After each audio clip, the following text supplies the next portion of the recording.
Hey insiders, Alex here with another edition of Stone Industry Insider. And today I'd like to take a peek at what's ahead in 2026.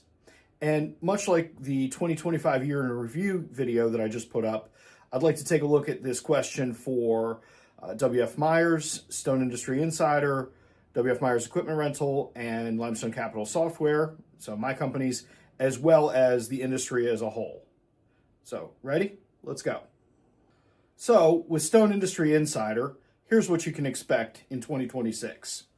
First, on the blog, there's going to be a monthly post coming out in the first week of the month or so, exploring a topic that's relevant to the industry at a pretty high level.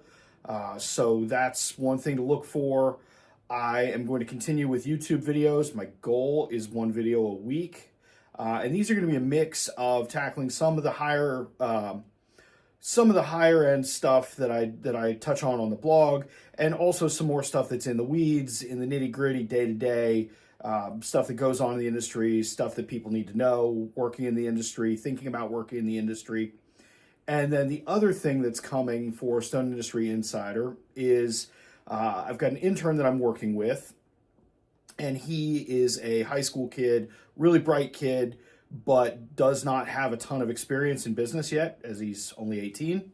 So he asks me really good questions, and we're going to do a YouTube Shorts series on questions that come up from his point of view, and then my answers to those questions. So I think that ought to be a fun little back and forth, and good way to explore some topics relevant to the industry, relevant to business in general.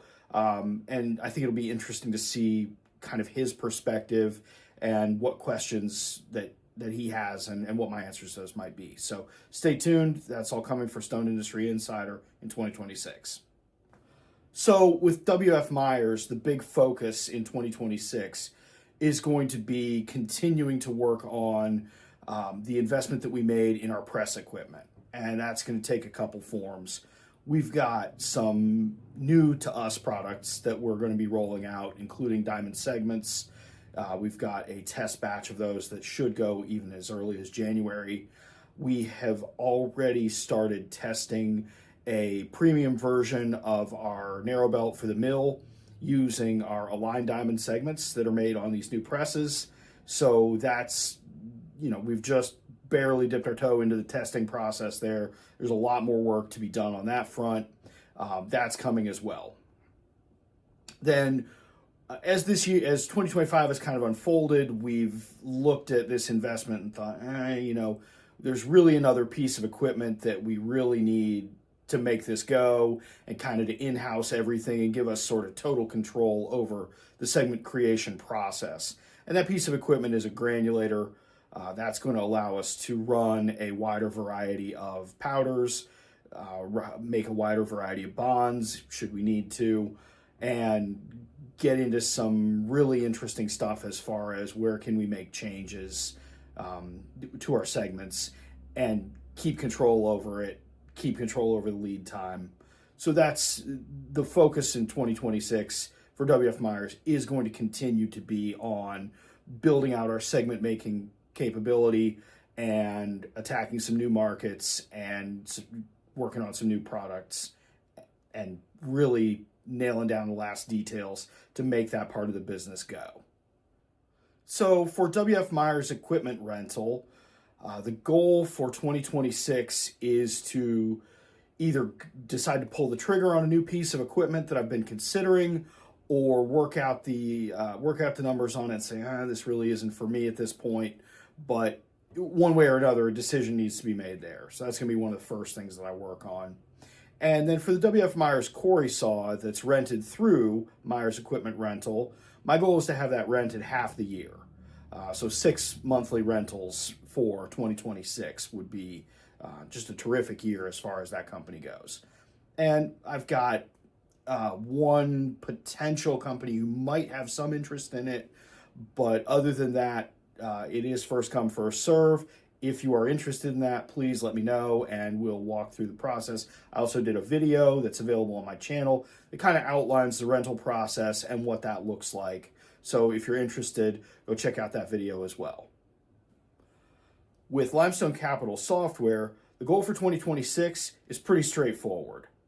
So in 2025, I started the company, I saw the need, and I did a little bit of testing, but nothing ever got deployed, at least not yet. So 2026, very simple, very straightforward. I got to bring one thing to market for Limestone Capital software. One piece of software, one program.